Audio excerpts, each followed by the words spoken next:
So, tikman na natin, guys. Kain, guys.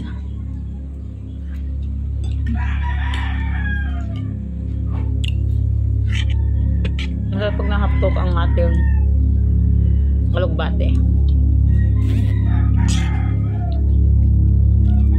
Best. So, kahit hindi Friday, magmumunggo na tayo. Dahil yan ang gustong lutoy ni Sheila. Una, kinusta niya yung saba, and then inuna na yung bawang, din sinunod niya ang sibuyas, and then isunod na din niya ang kanyang kamatis. Patingin ako sa nagluto. Ganda naman yan. Yan tagaluto ko ngayon, guys. And then naka-ready na din ang kanyang alugbati. Hindi naman ang alugbati mo, Beshi. Hindi pa yan lahat. Hindi pa ba? And then, isunod na natin ang ating laman ng baboy. Kunti lang inano natin, guys, dahil pangit pag maraming baboy.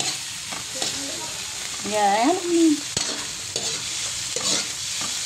then, takpan lang natin hanggang sa maluto ang ating karne. Ayan, luto na ang ating karne, guys. So, ilagay na natin ang ating munggo. Okay. Aray, init.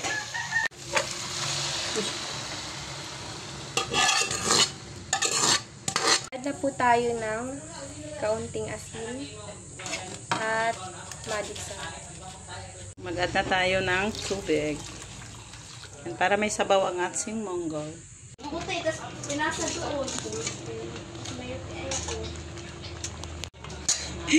Totoo na ang ating munggo, guys. Lagay na natin ang ating alugbate. And then ang ating ampalaya.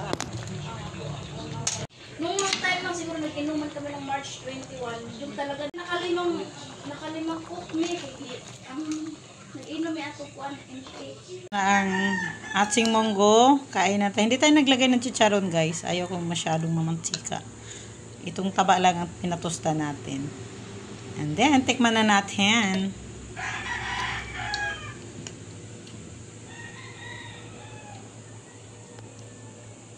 So, tikman na natin, guys. Kain, guys.